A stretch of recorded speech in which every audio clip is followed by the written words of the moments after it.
Well, I think as many of your listeners who have interest in spirituality or telepathy know that we as sensitive people weren't a thing.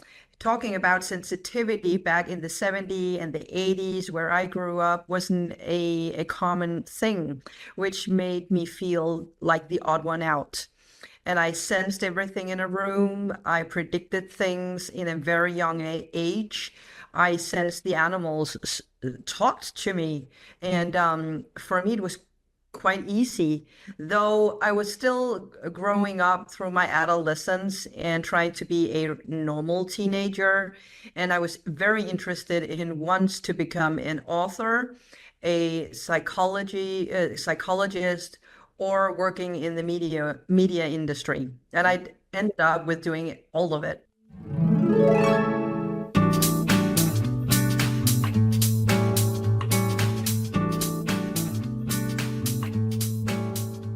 Ditte Young, welcome to Fear Unzipped. I am so delighted to have you here. You know, I first heard you on the Telepathy tapes. I'm a huge fan of that podcast because I think Kai Dickens is doing wonderful things to merge neuroscience and metaphysics, which I think is so important. And that's our mission here at Fear Unzipped. I immediately reached out to you and you responded right away, which I was so excited about. I want to let the listeners and viewers know a little bit about you, that you're an animal communicator, you're a clairvoyant, you're a telepath, you're a teacher, you're a mentor. You've taught over thousands of people how to work with telepathy, and your accuracy is 99%, Ditte. That's remarkable. And anyway, this is your space. I would love for you. Oh, before we start, there is a quote that I wanted to say that you mentioned that I think is really important. You say, "My life mission is to make telepathy the new big thing because it is all about trusting your intuition. You will become whole as a soul when you can do that." I I absolutely believe in that 1,000%. So, Ditte, can you tell us a little bit about your background? Because people like to know what you were like before you got to this space that you're in now. Yes, and thank you for the invite. It's such a pleasure being on your show. Love having you. Thank you. Well, I think as many of your listeners who have interest in spirituality or telepathy know that we as sensitive people weren't a thing. Talking about sensitivity back in the 70s and the 80s, where I grew up, wasn't a common thing, which made me feel like the odd one out. And I sensed everything in a room. I predicted things in a very young age. I sensed the animals talked to me. And for me, it was quite easy, though I was still growing up through my adolescence and trying to be a normal teenager. And I was very interested in once to become an author, a psychologist, or working in the media industry. And I ended up with doing all of it. As a 19-year-old, I went to a clairvoyant school, and here in Europe, we have a very high standard, a very, very strict morality and ethic rules when it comes to working with the spiritual field. And I contacted the school and asked her to shut down my abilities. And she was the one telling me I can shut them off and I will develop them. And one day you'll become a very renowned animal communicator and become world famous. And I was like, what animal? What? What is this? Just shut it off. I never asked for my abilities. And I I was taught these methods and a lot of very interesting techniques, which I'm passing on in my classes now because they bring us to a very high level as practitioners. And you can't cheat, you can't be fraudulent, you can't do anything. You know, it needs to be with authenticity, honesty, and 100% accuracy or 99% accuracy.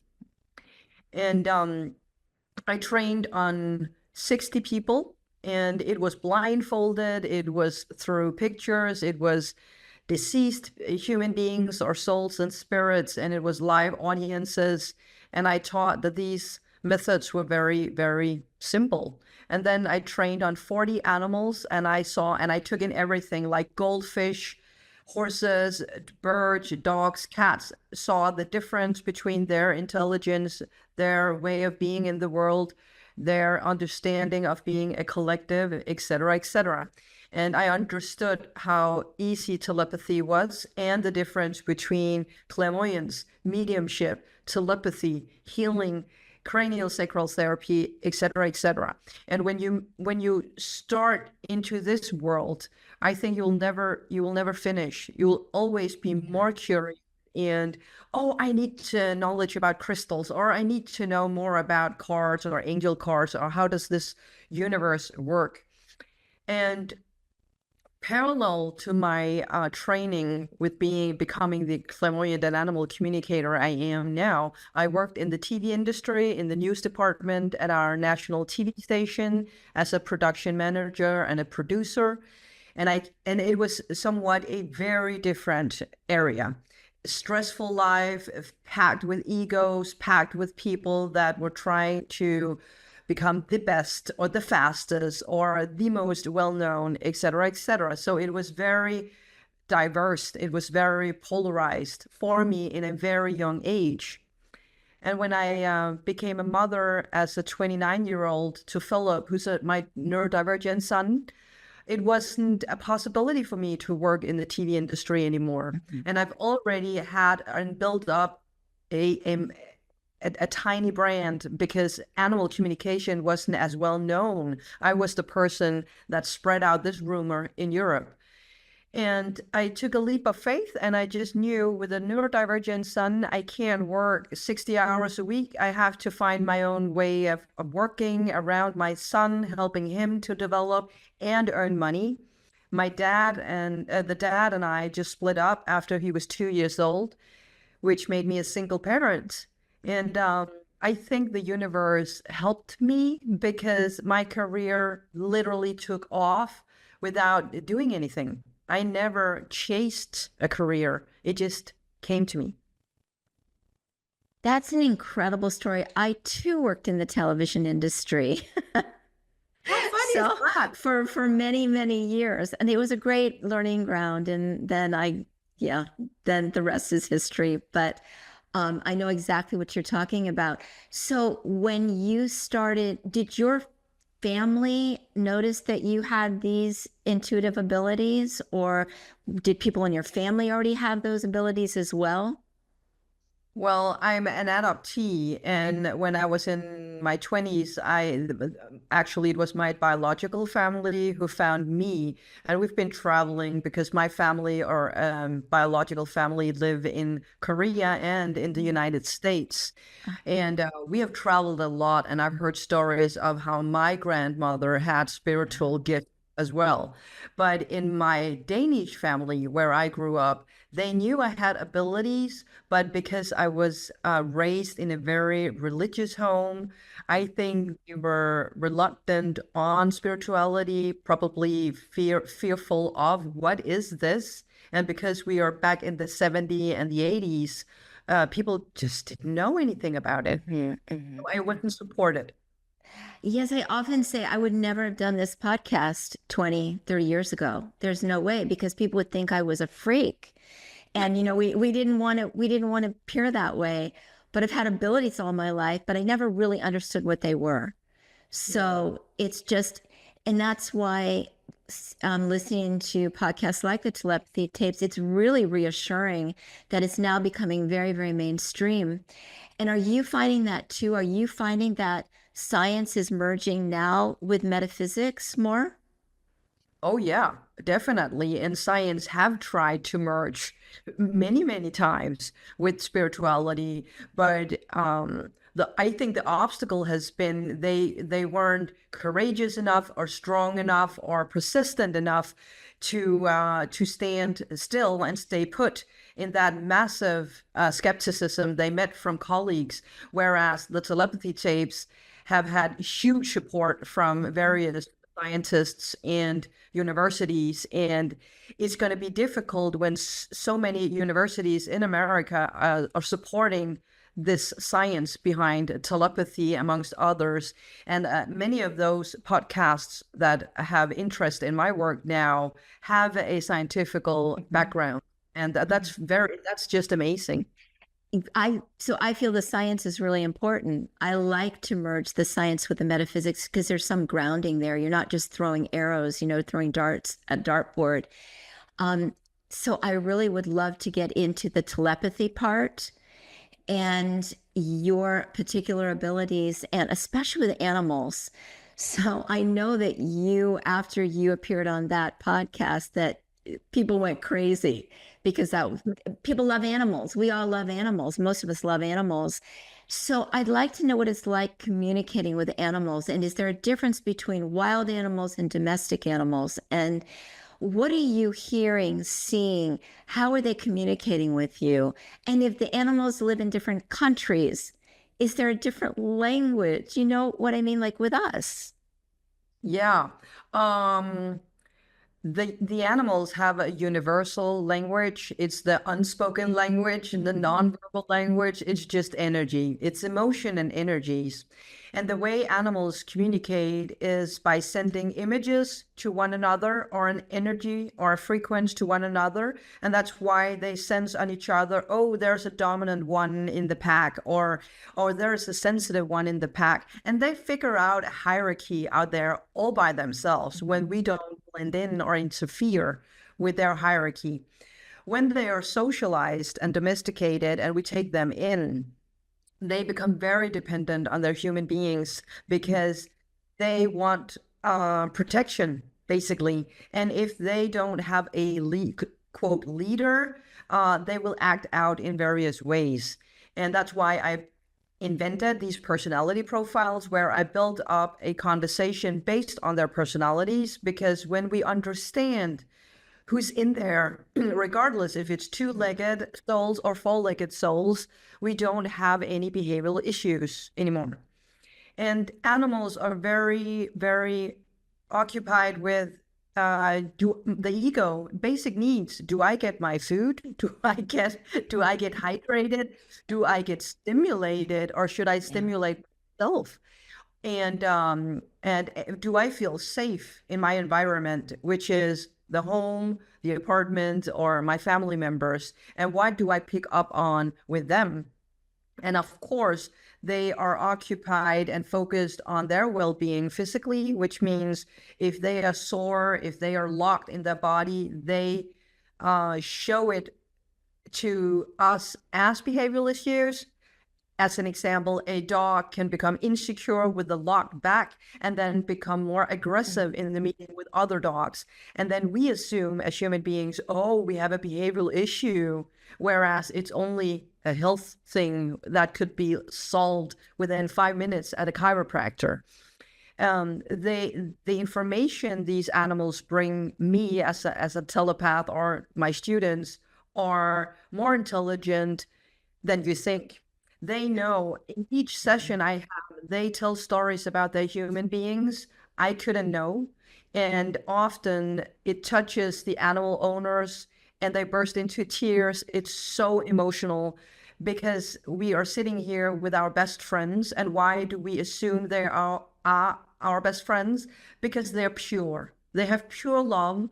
They never demand anything. They're always loyal to us.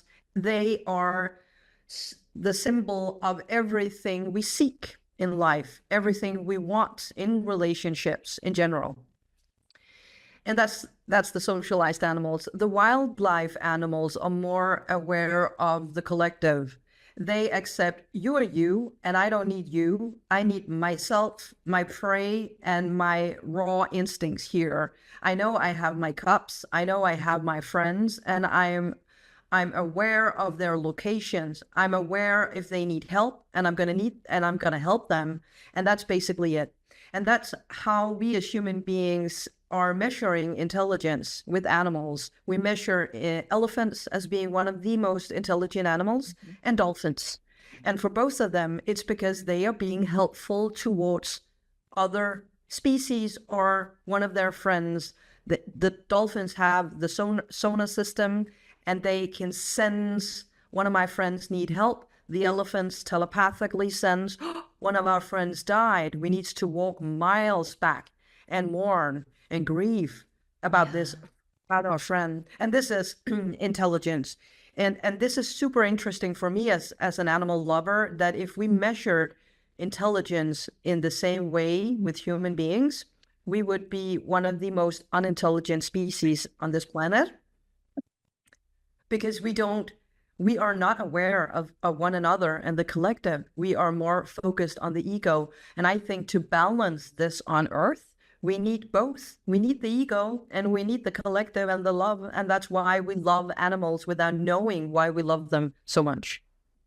Oh my gosh, I completely agree with you. And I think that's why we gravitate towards nature. We gravitate towards animals because they're pure, completely authentic. What human in your life is completely authentic and pure? And I mean, we're human, so, we're dealing with all of that. But that just makes so much sense to me. Is there something that our domestic animals, is there kind of a theme that you've noticed that they try to get across to you with their owners or their family? Is there kind of a common theme?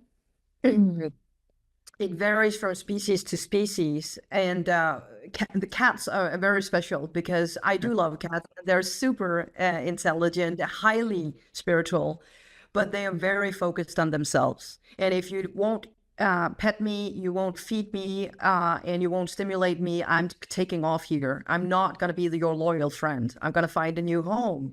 And then we have the cat parents here totally frustrated and, oh my God, help me to get my cat back. And what they don't know is, well, the solution is some of these 3 topics. You didn't meet your cat in those 3 topics, either food or the stimulation or the attention. And then I have to work on the cat owner here to make the cats come home. With the dogs, they are very focused on the family members. And one of the patterns I meet, and you heard it on the telepathy tapes as well, are they are sitting there waiting for 6 hours. When is my friends coming home here? I'm just sitting here, and where did they go? And dependent on their personality profile, it could either be a very sensitive dog, which will show this insecurity in one pattern. It could be a dominant dog like the prince or the princess, and the behavior would be somewhat different. Or it could be a shock traumatized dog suffering from separation anxiety. But the questions is the same. When is my pet parent coming home here? And when it comes to horses, which I love working with horses, excuse me, even though people think I'm a rider and I have a horse, but I am not, and I don't have horses. Those are the only animals we're sitting on, and they're literally reflecting energetically, physically, and mentally their human beings' energy. And it's always interesting for me when I meet riders that assume my horse has this problem, and I always giggle and laugh inside of myself because I know, well, let's see about that. And my job is going to build that bridge to make them become clearer on their own personal growth and to sense what are they ready to comprehend here? What are they ready to accept of all these informations I get? And that's the difficult part of being a telepath, to filter some things and not tell the entire truth, because if I sense they're not ready for the truth, I'm going to lose them. Right. And you're talking about the human that you're talking to. If you don't tell, yes. Oh, I'm sure, because our animals, I feel like they're therapists for us, and they see what we go through in our anxiety, and they want to help, and they want to just like shake you and go, look, this is what you need to do. Yes. So true. So true. Can you share some examples of experiences that you had, maybe one in particular that was extremely profound for you. And I think there are so many because I think they're all profound. I do. I think they're amazing. Well, every single client I have is like a miracle. I experience miracles every single day. And just to take my clients from yesterday, uh, the last one was a teenager, and she's a non-speaker, an autistic girl with apraxia. And the first time her parents and I had a session, in the days after, and I'm in Copenhagen, Denmark, and she was in Michigan, America, she started to say, Ditte, Ditte. She literally said my name. And the parents were totally, excited about what? She speaks, she talks, and she knew my name, which made this somewhat of an evidence of this telepathical session. And yesterday, I was helping this family again because they wanted help to better understand what did the daughter think about her helpers, the teachers, her friends, the things she's going to, the physiotherapist, the musician team, etc., etc.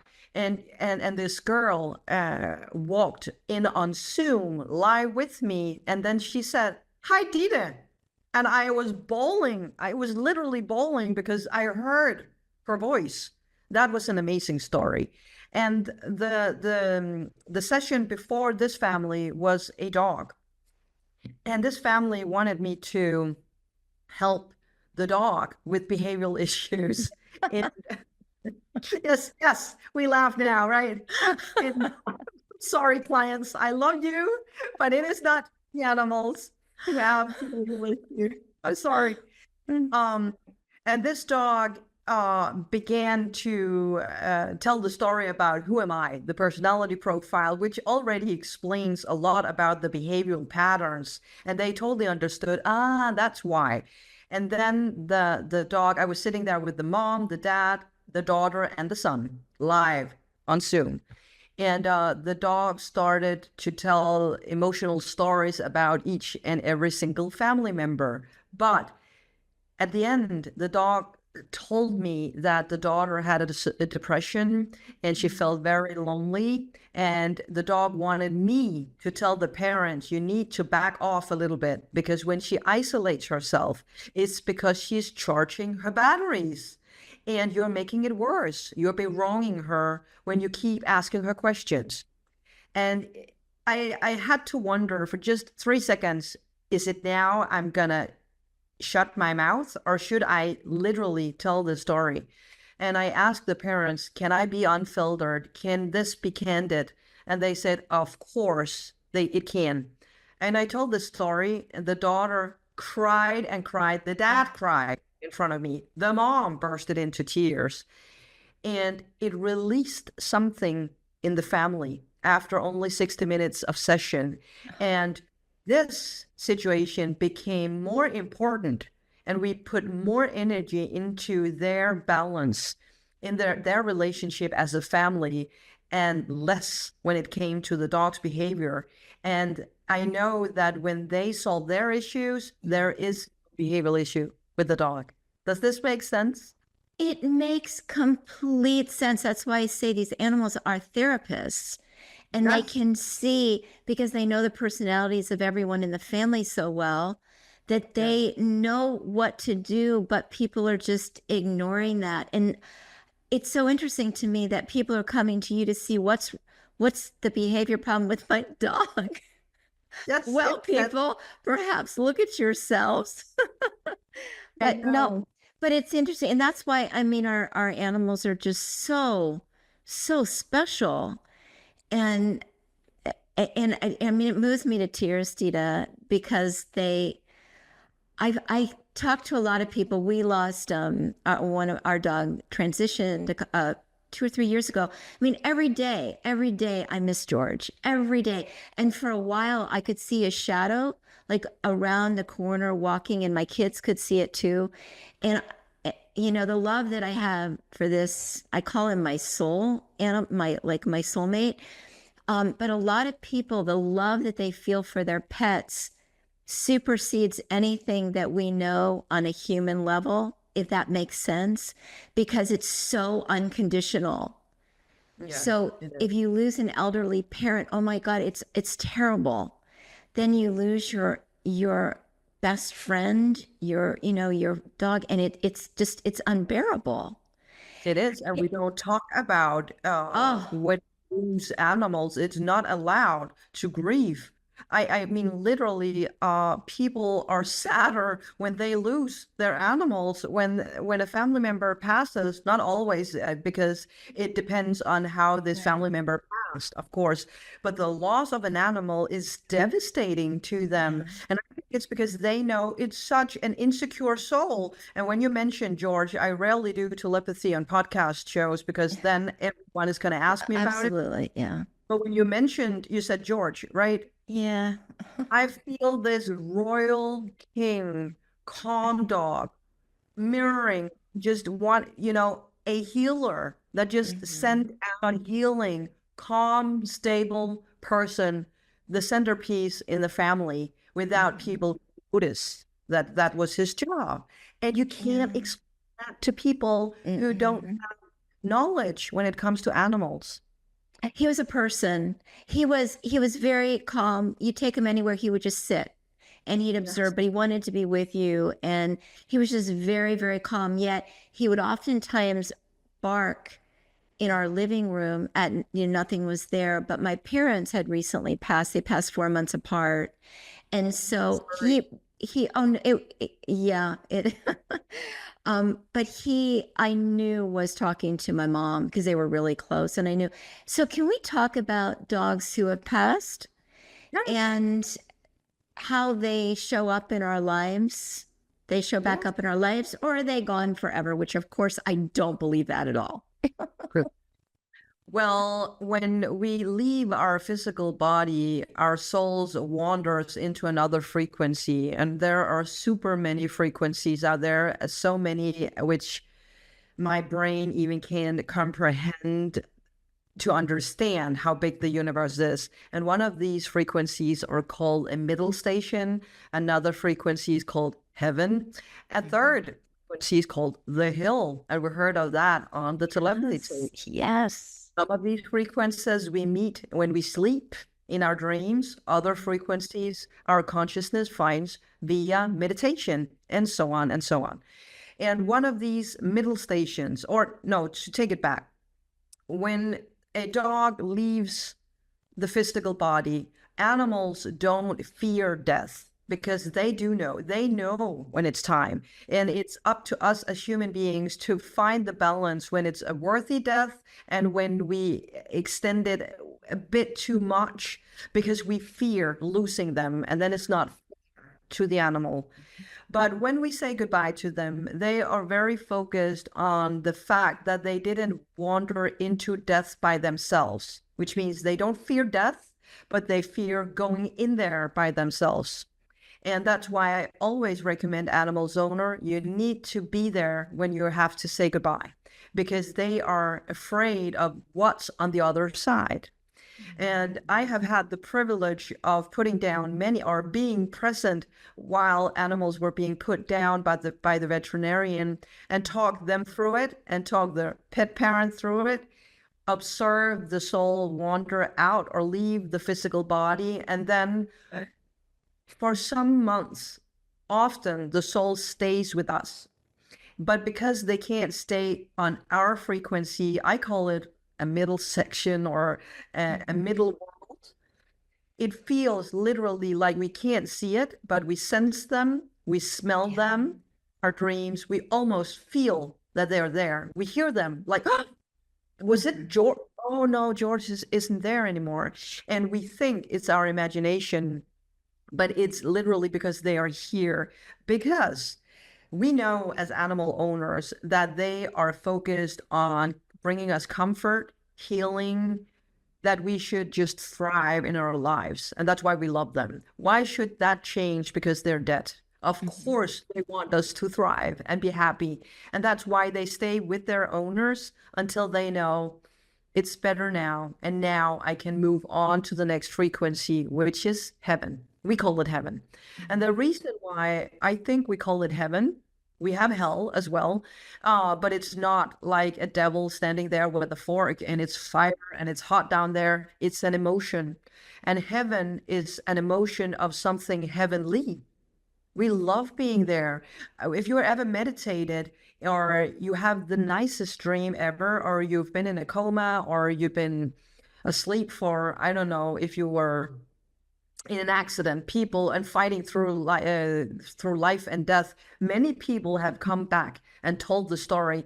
I wasn't sure if I wanted to be brought back to Earth. This is too rough to be on planet Earth, because over there on the other side is only love, a warmth, an emotion of harmony, balance. Everyone is nice to one another, and the overview of things is complete understanding and forgiveness. And that is why it's called heaven. And over there, we have our individual heavens, which is part of a bigger heaven, which means heaven is a one huge school, but every single one of us have our own classrooms. And people are asking me, will they wait for me over there? Or do you think people will greet my dog when he enters? Yes, of course, because we're always connected, all of us. But maybe George enters his own little heaven to begin with, and then he figures out, I can just, quote, open the door, and in comes your father, your mother, your deceased mother, and other family members and other animals. But he gets the choice. I want to stay in my own room, or I want to share knowledge and love with my family members. Okay, Does this make sense?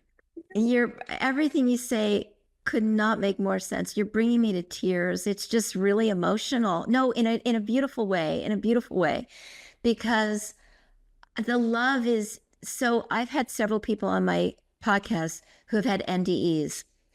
It is universal that they say the love on the other side. We do not have words in our lexicon to explain what that love is. I don't think we've experienced that yet, because there's something exponential on the other side, so that every one of them said, no, I'm not coming back. But there was a reason that they needed to come back, and they're doing magical things now, that are helping humanity in such a huge way. So the other thing, when I see like a squirrel that's been hit on the road, or an animal that's been hit, I instantly feel like its soul instantly goes up to this heavenly space, that it's not traumatized after that. It just goes, because I feel animals are so pure that they would just go straight to a pure space. Is that how you see it? Totally. If they don't have anybody hanging on to them, clinging on to them, because or our ego, our sorrow, our emotion needs them to do something for us, they're off. They know it's the most natural thing for them. Animals would just lay down in the grass and wait for a tiger to kill them if they were sick enough. If we gave them the possibility, they would seek nature when they know it's time. Which brings me to, we were talking about the intelligence of animals. So I have many, many crows in my backyard, and squirrels, and the gambit. The crows, I bonded with them, with the squirrels and the crows, also because I give them food. So, I'm the food lady. But they know me. They absolutely know me. When I walk outside, they start cawing. There's one that gets really, really close to me, and I feel this intelligence, Ditte, and I ask questions of it. This happens every single morning, and I feel they're looking after me, that they're my guides. I ask them very deep, deep questions. I ask them about the podcast. And I feel like I just intuitively get information back. And I just want to share that with you, because the intelligence out in the animal world is beyond anything that we can comprehend. Is there another story that you can share, you shared a story about a horse that I thought was unbelievable. And I'm sure you have many, many stories about horses. Can you share just one about a horse? And I'll tell you the reason why after. Oh, yeah. I think one of the stories with a horse that made the most impact on me was many years ago when I went as a new animal communicator to stable. The owner and a very, very wealthy, important man here asked me to sense if his mare was pregnant with the stallion or a mare. And he was hoping for a stallion because it would be worth a lot of money.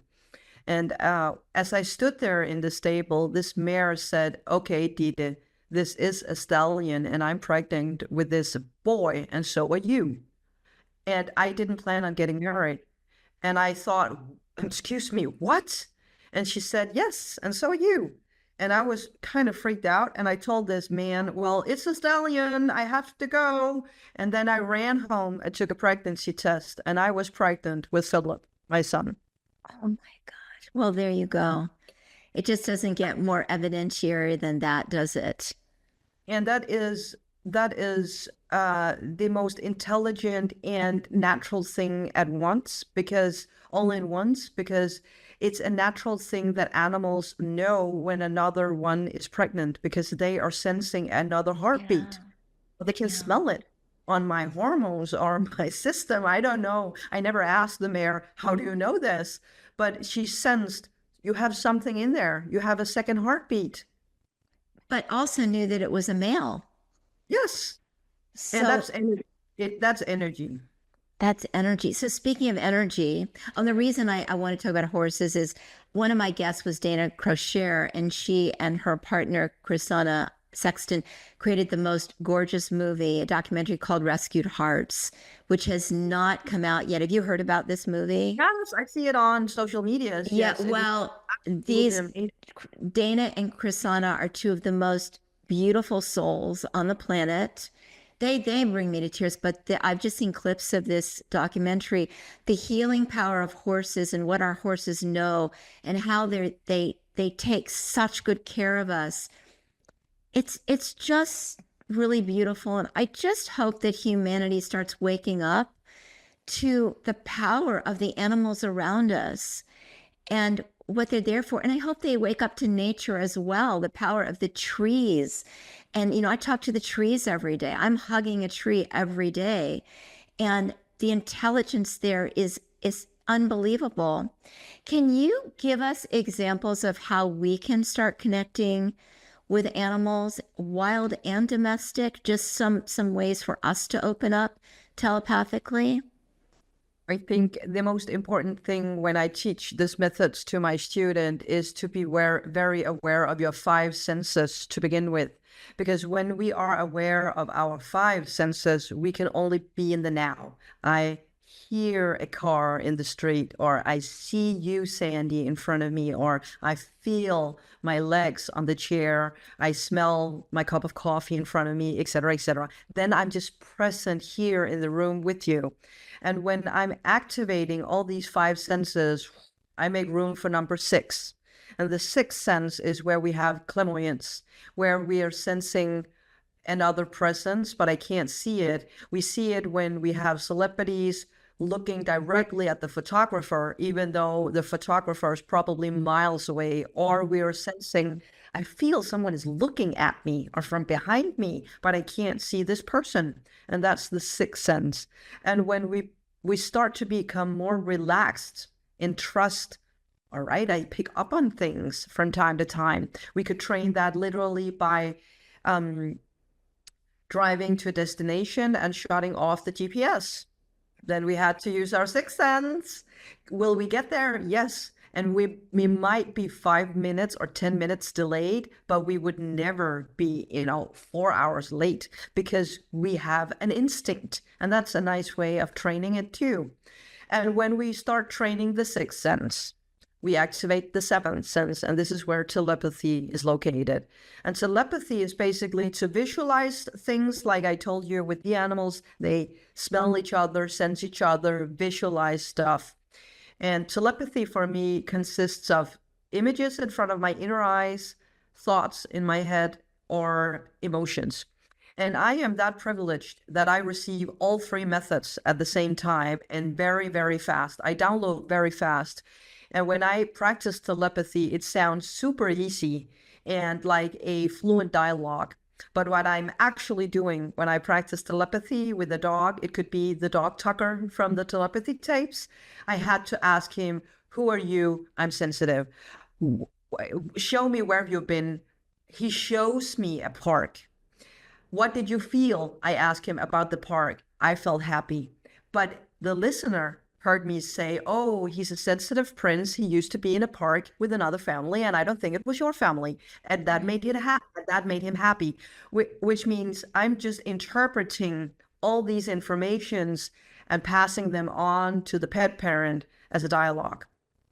And to get to that stage, I hope my students will just use my methods, because for me, it's important to have a very high quality of work, because there are frauds in, and of course, after telepathy is a new thing, people might say, I practice telepathy, even though they can't, or they're not very talented, or not experienced enough, or trying to abuse those abilities. There will be people out there who will try to abuse them as well, even though we never allowed them to read us. I think the easiest tip would be the GPS. Turn off the GPS in the car and start visualizing things in front of your inner eyes, which is not there. And it could be orange ball, purple ball, blue ball. Okay, I see it. Great. And then you have trained your inner eyes, because this is how it works. And this is just a muscle. You will become faster and faster to receive this. And after 30 years of practice, I have the possibility to create it as a fluent dialogue. But to begin with, when I practiced, it was maybe park, maybe I think it looks like a frisbee. I was trying to pull out these informations and really searching for them, and I got a total headache. And it's very, very natural for most energy workers, if they are dehydrated when they work, regardless, healing, acupuncture, mediumship, they will get headaches, because we have to detox a lot when we do this work, because we take in other people's energy as well. We need to cleanse all the time. Yeah. Yeah, I do that before an interview. I have samples and I do something, that only love or higher frequencies can come into this space. I have kind of a gatekeeper. I'm drinking constantly. Did I have to drink all the time, to the point where my husband just says, oh my God, and it's like, you're constantly drinking. What? Yeah, he will ask, are you diabetic? So I'm drinking all the time. And then when I'm in these spaces, very high frequency, which I feel right now, very high frequency, then when I get off the interview, I lay on the floor or something, because it just, everything has to kind of, calm down a bit. And I take this very seriously. So I do not look at these interviews as, hey, tell me about animal communication. And so I was guided to do this podcast, which I really had no intention of doing, but I kept hearing from my guides, it's a space, it's a very high frequency space where everybody heals. You're going to heal, Sandi. Your guest is going to heal. The listeners are going to heal, our viewers. And I think, that's a great space to be in. So I'm so happy to be here. And these guests have just been coming to me. Like you, when I reached out to you and you immediately said yes, I just went, well, thanks, universe. This is awesome. It's also a topic that is so near and dear to my heart. Is there something that's key to us when we're with our beautiful animals? Is there something that you think we should practice with them so we can make sure that they're in a comforting, loving, safe space? Because safety, I think, is important, not only for humans, it's our number one, but also for animals. I think the easiest thing we could do is trusting our intuition even better and start communicating with them instead of to them. Because when I work as a telepath, an animal communicator, I am just confirming what they are already picking up on, but they need my validation or my sentences to tell me, "Oh, I knew it," or "I just thought about this the other day." And it would be a lot easier to all the animals out there if their owners just trusted what they're picking up on. They are living in it every day. They're in this magnetic field every day. Just communicate with them. And even though you might be out of point for 1 second here, whatever, your animal will forgive you and try one more time. Like, no, it wasn't that. Yes. It was. I always say trust is the biggest word in all of this. And I trust it now, Ditte. I just trust it all. I used to question it because I really didn't understand it and what I was picking up on. Somebody would say something and I'd go, but that's not what I'm feeling. But because they're saying it, it must be true, right? Well, I don't go down that road anymore. I'll go, no, I think you're full of BS there because that is not what I'm picking up. But I do want to share with you, and I don't think I've shared this at all. The day before George transitioned, and George was my daughter's dog, but was like he was with us all the time. So he was everything. The day before he transitioned, I was in my car and I was going to pick up something. And George came to me and he showed me the most gorgeous space. And he said, I'm going there. And it was like, oh my God, a field and a garden in a beautiful park. Like, but I can't explain it because it was something that I've never seen before. And he goes, I'm going there and I'm going to be fine. And I just went, oh, George, I'm so happy for you. And then I just thought what that really meant. And I just went, okay, well, I just made that up. I just made that up. The next day he transitioned. We were with him. My daughter and I were with him. His little head, fell into my hand. I mean, I love him with words that I can't express. So anyway, but George showed me that, and it gave me such peace of mind because I knew he was in this beautiful park skipping and not in pain anymore and, breathing well.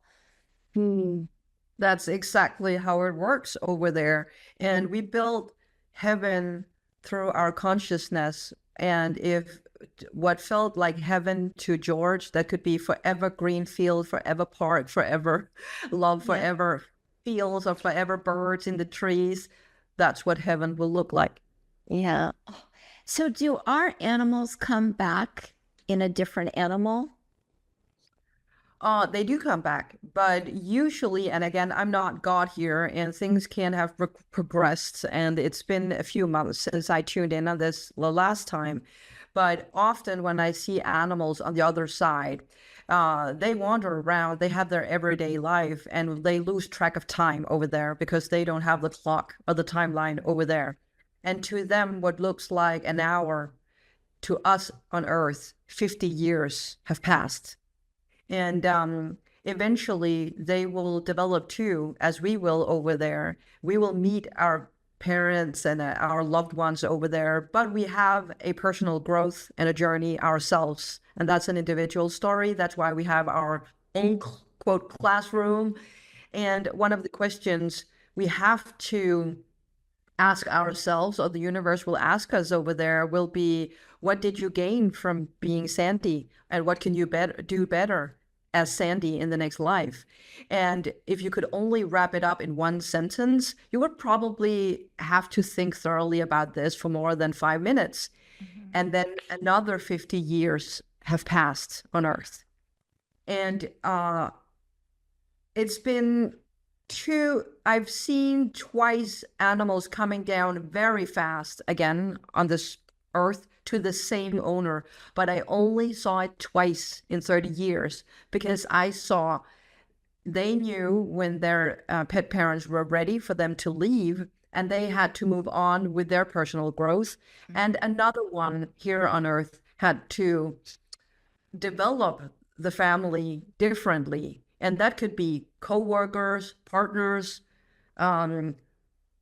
son-in-laws, and so on and so on. And we are still connected, all of us, but we have different roles in each other's lives. So I definitely think that animals return. I do think that. And they will develop into being less insecure or being even more loving or less dominant, because they have their stories too. And their stories are affected and impacted by us as human beings. And as long as we do that, they will come down to human beings again. I've also heard that they will find the perfect animal for a family. Like if it's not them coming down, they'll find the perfect dog or cat that's going to be in a better place for the family at the time. Does that make sense? Yeah, they often help with the process over there. Yes, they do. And often they know what kind of soul is waiting for them before they leave, which means that often I hear messages from a deceased or just before we put down the animal, and they're informing their pet parents, just know that you'll never get an animal just like me, but you don't need it anymore, because the next animal you need will develop this and this, and the personality will be this and this. And often they advise their pet parents to find a total different animal and a total different character, to avoid making the resemblance, and instead be ready and welcoming, okay, I'm going to take a way different task here on my shoulders. Interesting, because my daughter right now is now ready to bring another dog into her life. She says he can't look like George because she loved George. You know, she doesn't want to put that on the new dog. Get it. She should get a girl. She should get a girl instead. Get a girl. Oh, okay. I'll tell her that, really. What do you think? What can we do to kind of massage this science, metaphysics, to get more people opening up their curious brains, to open up curiosity, to listen to the what ifs? It's not black and white or cause and effect anymore, that there's something in our consciousness that might be much bigger than we can physically see. Is there something? I mean, we're trying to do that here on Fear Unzipped, obviously. I am hoping for people to be curious and stay open towards spirituality and towards science as well, because it can't only be up to the holistical world and the spiritual world to prove things and create evidence for the other world. It must be, to balance that, it should be both sides that should provide evidence, which means if we should create evidence for telepathy exists, the science should create evidence that telepathy doesn't exist. And if we have to prove emotion exists or empathy exists, which is kind of a big task because we don't have a measuring system that can create empathy, they have to prove empathy doesn't exist too, if this makes sense. Which means of course, if we start looking at both parties, then we have a fair debate. But if we only look at one person should provide evidence to the other, it's super unfair. No, I mean, true science is looking at both sides of the coin, right? And proving each to be wrong until you can't prove it's wrong anymore. And then the light bulb goes off. No, that does make a lot of sense. It warms my heart to see how science is merging now with metaphysics, and people are open. I also believe people should be skeptics. I always believe that, because Definitely. What's happening now, like you said, telepathy is becoming huge, right? Anybody and their mother can say, it's like anybody and their mother is reading tarot cards, can read tarot cards. I do read tarot cards. But you have to be so careful, because if you go to somebody and they say something to you, it could destroy you for the rest of your life. And I have heard it with tarot readings. People have come to me to fix what was said to them. You know, it's we have to be really sensitive and respectful with the work that you do. It's so important. And people have a responsibility to not, filter stuff and know that they have a free will. No practitioner can act God in their lives. And I know it's vulnerable people that often seek spirituality, but they have to think thoroughly. I have my own will. Does this make sense to me? And I'm sorry, those people that are very professional have a waiting list, or they are on Trustpilot, or they can take references from other clients. So do your homework. Google people before you hire them. 100,000%. And that's why everybody who comes onto this podcast, I have done my due diligence, and I energetically feel them before they come on. And everybody's different, but I energetically can feel them. And there have been some that I thought I would, and then I changed my mind because, yes, because energetically it didn't feel like the right match. Because this is love and higher, this space. Anyway, Ditte, oh my gosh, it's been such a joy for me to talk to you, and I know you have someplace to go. I have a few questions I ask all my guests, if I can ask you those questions. Of course. What is your number one go-to strategy to relieve mental distress? To relieve mental distress. If you're having a moment of, oh my gosh, I feel angst, what do you do in that moment to help relieve that a little bit? Just for the moment in time. I meditate. I literally exhale and taking oxygen. And that could either be on my couch or in nature. Hug a tree, that's meditation for me as well. Or just sitting down and clear my thoughts. That's meditation for me as well. Yes, for me as well. What's one of the best pieces of advice you've received personally or professionally? Oh, that's a good question. I think the best advice I received professionally when I feared as a single parent to survive, this person asked me, have you experienced a year with $0? Have you experienced a year with no money at all? And I said, no. And he said, why should that happen to you? And I understand the brilliance about this question because I manifested for more money when I kind of got it, right? And privately, the best advice, I think it is that I need to differ between being a professional therapist and being this gracious, open, caring person. But in my personal space and personal life, it's okay. I'm allowed to put up boundaries. And that's super difficult for many of us out there, that when we are empathetic, it's difficult not to let people step over, your own personal space. So I think that was one of the best advice I've ever had. It's great advice. I'm very much a homebody in a lot of ways because I just, a lot of energy around me it gets to me a bit. What does a successful life look like to you?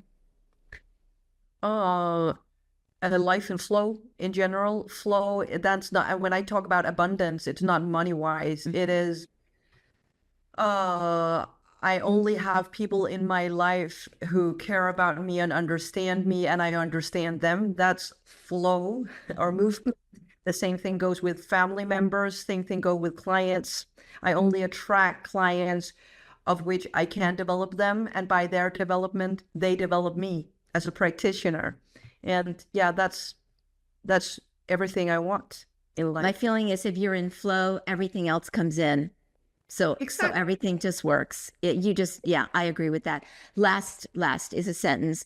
In the past I was, and now I am. I need to finish this sentence. Yeah, in the past I was, and now I am. Yeah. Like in the past, you were. In the past, I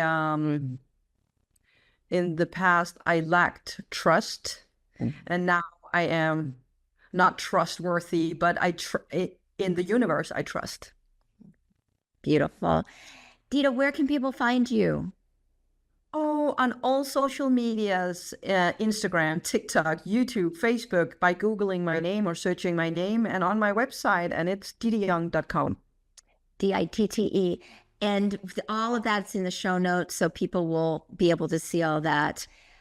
Ditte, I can't thank you enough for being on Fear Unzipped. It's been such a privilege for me to have you here. Thank you so much for inviting me. Ditte, thank you so much for being on Fear Unzipped. It means the world to me. It's been such an interesting conversation. Thank you so much for inviting me. It was such a joy. And I hope to see you again soon. Take care. You too. Take You care. too.